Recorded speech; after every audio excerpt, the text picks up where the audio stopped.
Carmelo Anthony defended himself. Some of you may believe he went too far. The jury believe he went too far. Some of you believe he used too much force. The jury believed he used too much force. You believe that the outcome was tragic and unnecessary. I would agree. But here's what we need to understand. Carmelo Anthony didn't just randomly walk up on Austin Metcalf and stick a knife in him. He was minding his business.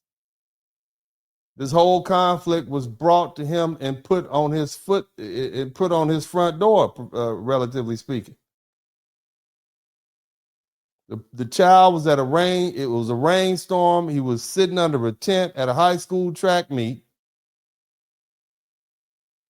One boy. He wasn't in there playing the drums. He wasn't blowing the saxophone. He wasn't keeping up a racket. And then another boy tried to make him leave.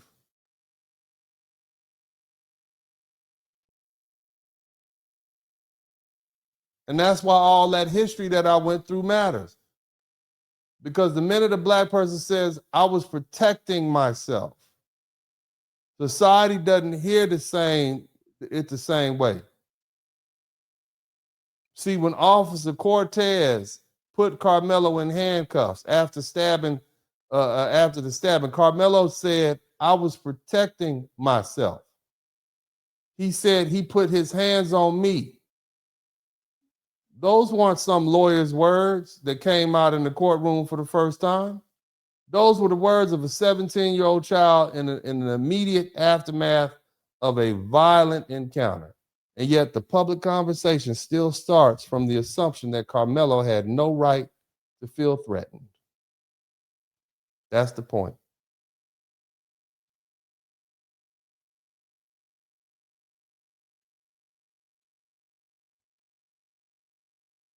If the facts are that Carmelo was sitting down, Austin was standing over him, Austin put hands on him.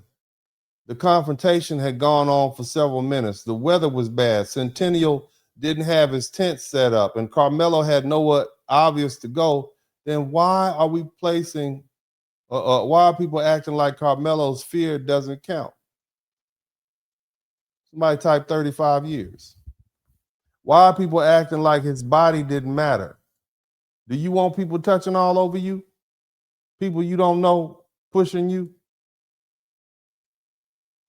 Why are people acting like he was supposed to sit there and absorb the pressure, absorb the disrespect, absorb the physical contact, and wait until everybody else agreed that he had permission to be afraid?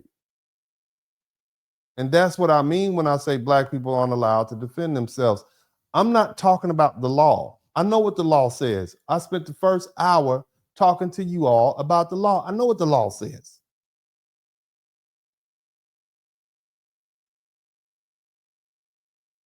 See, this is not about, shout out to Mark the freelancer, this is not about whether the outcome was sad. Of course it's sad. Austin Metcalf is dead. His family's grieving. Nobody should ignore that. But that tragedy doesn't erase the facts that came before that tragedy. And again, this is where the double standard comes in. If the roles were reversed and you had a smaller white kid sitting under the shelter in the rainstorm and a large black kid came over and stood over him and put hands on him and pushed him, tried to jack him up and force him to move, a lot of people would instantly understand the white kid's fear. They would have said he's being bullied. They would have said he was minding his business. They would have said he didn't know what was coming next. They'd say that the bigger kid should have kept his hands to himself. But because Carmelo is black, people want to debate whether he had the right to feel threatened or not. I'm saying the jury has already ruled. The jury felt he shouldn't have felt threatened. The jury said that his use of force was unreasonable. That's the caste system showing up in real time. Because unless you come to the same conclusion for both of those children, guess what? You subject to that caste system. You don't have to like what I'm saying. I'm just telling you what it is. It ain't hard to figure out. See, black fear doesn't get believed the same way. Black self-defense doesn't get analyzed the same way.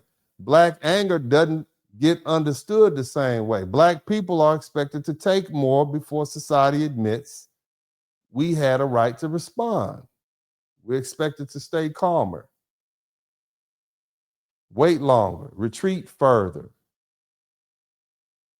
absorb more humiliation before anybody says, okay, now I understand why you're afraid. Where's the lie? They had a situation where a young black man was running for blocks and blocks and blocks, and he still got convicted. Young actor. The white woman said, oh, he hit me. The man, we got video of the man running away. And he still got convicted of a crime, lost his career. Y'all know who I'm talking about. I'm not sitting here telling you that people shouldn't grieve for Austin Metcalf. That's not what I'm telling you. They should. It's a sad situation. That was a baby. He's 17 years old.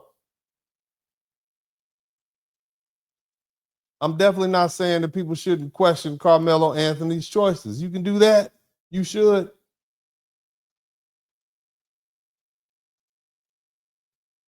See, what I am saying is this. Don't erase Carmelo's right to defend himself just because the outcome was tragic. Don't pretend this case started at the moment the knife entered into Austin's body.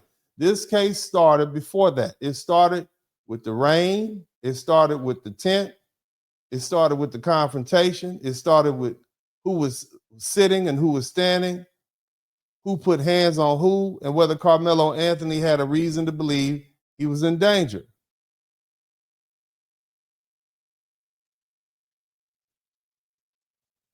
But see, that's the conversation people don't want to have.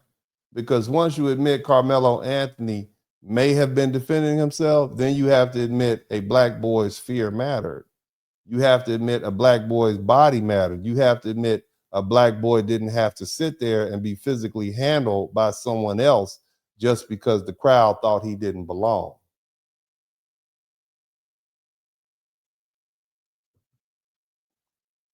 That's what society struggles with. Now, what if it was a little white girl? What if it was a little white girl sitting there, a little 110-pound white girl, some big black dude ran up on her and started pushing her, and she jumped bad on him and put a knife in his chest? Nobody in here would think that her use of force was unreasonable, would you? Because that's the most protected class.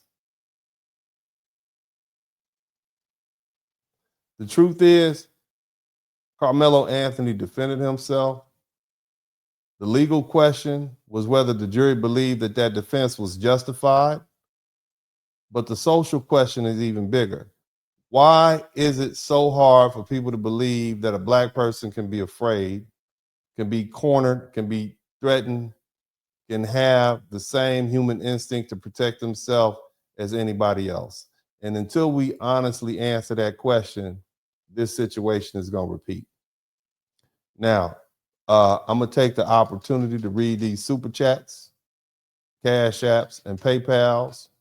And then I'm going to give you this blistering closing statement, which means I got some more to say. And we're going to have a very honest conversation towards the end of this, because I'm not going to let y'all go without making you mad again, because that's what I do. This is what we do here. Okay? We tell you the truth, even if you don't like it, because the problem with a lot of grown-ups, you don't like to be told anything. That's why you keep bumping your head. Now, somebody typed 35 years in the chat room. Was it worth it? Somebody typed 35 years in the chat room.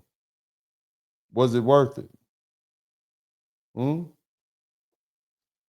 See, some of y'all are here for the circus. Some of y'all want to see the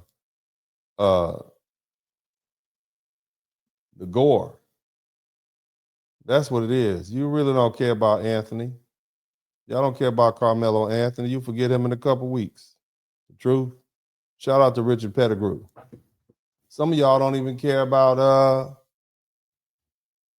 Austin either. You don't care. Metcalf, you don't care about him. You just here for the clicks and the likes. You're here for the outrage. You're here for the emotional rush. I know you. I know who you are. But that's okay. You're going to learn something too. If you learn something, I should earn something.